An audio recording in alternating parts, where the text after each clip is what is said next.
മതം നിശ്ചയിക്കാത്ത ഒരു ഖുസൂസിയത്ത് കൽപ്പിക്കുന്നുവെങ്കിൽ അത് ബിദ്അത്തായി മാറും. അതിന് ഉദാഹരണമായിട്ട് ഇമാം മാലിക് റഹിമഹുല്ലാ, അദ്ദേഹം മദീനയിലെ ഇമാമായിരുന്നു. അപ്പോൾ അദ്ദേഹത്തോട് ഒരാൾ ചോദിച്ചു, ഞാൻ ഹജ്ജിനോ ഉംറയ്ക്കോ പോകുമ്പോൾ എവിടെ നിന്നാണ് ഇഹ്റാം ചെയ്യേണ്ടത്? അപ്പോൾ അദ്ദേഹം പറഞ്ഞു, മിനൽ മീഖാത്ത് അല്ലതി വഖതഹ റസൂലുള്ളാഹി സ്വല്ലല്ലാഹു അലൈഹി വസല്ലം. അല്ലാഹുവിന്റെ റസൂൽ സ്വല്ലല്ലാഹു അലൈഹി വസല്ലമ ഇഹ്റാം ചെയ്യാൻ നിശ്ചയിച്ച സ്ഥലമുണ്ട് മീഖാത്ത്, അവിടെ നിന്നാണ് ഇഹ്റാം ചെയ്യേണ്ടത്. അപ്പോൾ ഇദ്ദേഹം ചോദിച്ചു, ഞാൻ അവിടെ നിന്ന് ഇഹ്റാം ചെയ്യുന്നതിന് പകരം കുറച്ചുകൂടെ മുമ്പേ ഇഹ്റാം ചെയ്താലോ? മദീനക്കാർക്ക് നിശ്ചയിച്ച മീഖാത്തുണ്ട് ദുൽഹുലൈഫ, അബിയാറു അലി.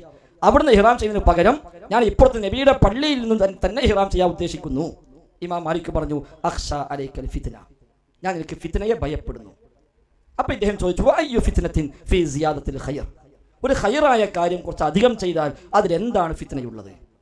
അപ്പോൾ അദ്ദേഹം പറഞ്ഞു കൊടുത്തു, അല്ലാഹുവിൻ്റെ റസൂൽ സ്വല്ലല്ലാഹു അലൈഹി വസല്ലം തങ്ങൾ ഒരു മീഖാത്ത് നിശ്ചയിക്കുക, ഇത് നീ അത് കുറച്ചുകൂടെ ഇപ്പുറത്തേക്ക് ഖൈർ കൂടാൻ വേണ്ടി ഇപ്പുറത്തേക്ക് വെക്കുക, ഇതിനേക്കാളും വലിയ ഫിത്ന മറ്റെന്താണുള്ളത് എന്ന് ചോദിക്കുകയും വിശുദ്ധ ഖുർആൻ ആയത്തോതി കൊടുക്കുന്നു, ഫൽയഹ്ദരില്ലദീന യുഖാലിഫൂന അൻ അംരി അൻ തുസീബഹും ഫിത്ന ഔ യുസീബഹും അദാബുൻ അലീം.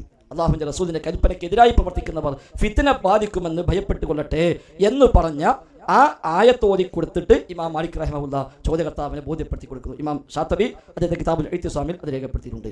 അതേപോലെ പള്ളിയിൽ വട്ടത്തിലിരുന്ന് 100 പ്രാവശ്യം അല്ലാഹു അക്ബർ 100 പ്രാവശ്യം ലാ ഇലാഹ ഇല്ലല്ലാഹ് എന്ന് ചൊല്ലിയവരെ സ്വഹാബിയായ ഇബ്നു മസ്ഊദ് റളിയല്ലാഹു അൻഹു ആദേശപ്പെട്ട് അദ്ദേഹം ആക്ഷേപിച്ചത് ഇമാം ദാരിമി അദ്ദേഹത്തെ സുനൻ ദാരിമിയിൽ ഉദ്ധരിച്ചിട്ടുണ്ട്.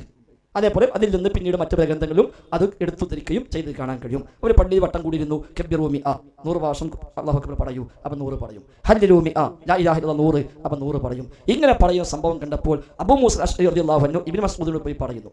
ഇബ്നു മസ്ഊദ് വന്നിട്ട് ദേഷ്യപ്പെട്ടുകൊണ്ട് പറയുന്നു, വൈലക്കും യാ ഉമ്മത മുഹമ്മദ് മാ അസ്റഅ ഹലകതികും, മുഹമ്മദ് നബിയുടെ ഉമ്മത്തെ നിങ്ങൾക്ക് നാശം, എത്ര പെട്ടെന്ന് നിങ്ങളൊക്കെ നശിച്ചു പോകുന്നത്.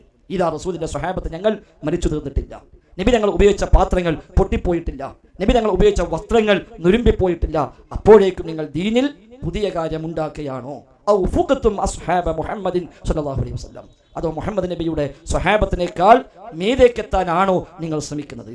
അവർ പറഞ്ഞു, യാ അബാ അബ്ദുറഹ്മാൻ മാ അറദ്ന ഇല്ലൽ ഖൈർ, അല്ലയോ അബൂ അബ്ദുറഹ്മാൻ, ഞങ്ങൾ ഖൈർ മാത്രമേ ഉദ്ദേശിച്ചിട്ടുള്ളൂ, വേറെ ഉദ്ദേശമൊന്നുമില്ല. അതിന്റെ മറുപടി, വകം മിൻ മുരീദിൻ ലിൽ ഖൈരി ലാ യനാലുഹ, എത്ര ആളുകൾ ഉദ്ദേശം ഖൈറാണ് പക്ഷെ ഉദ്ദേശം അവർക്ക് സാധ്യമാവുകയില്ല എന്ന് പറഞ്ഞു കൊടുക്കുന്നു. ഏതായിരുന്നാലും ഈ വക സംഭവങ്ങളുടെ അടിസ്ഥാനത്തിൽ മതത്തിൽ ഈ കാര്യത്തിൽ പ്രത്യേകമായ പുണ്യം പറയുക, പ്രത്യേകമായ സമയം പറയുക, പ്രത്യേകമായ എണ്ണം പറയുക, അതിന് സവിശേഷമായ പുണ്യം നിശ്ചയിക്കുക എങ്കിൽ അത് ബിദ്അത്തായി മാറും. അങ്ങനെ എണ്ണം പറയാൻ, അങ്ങനെ വണ്ണം പറയാൻ, അങ്ങനെ പ്രതിഫലം ഓഫർ ചെയ്യാൻ അല്ലാഹുവിൻ്റെ റസൂൽ സ്വല്ലല്ലാഹു അലൈഹി വസല്ലം തങ്ങൾക്കല്ലാതെ മറ്റാർക്കും അവകാശം ഇസ്ലാം നൽകിയിട്ടില്ല എന്നതാണ് അതിൻ്റെ അസ്ല്. അല്ലാഹുവിനും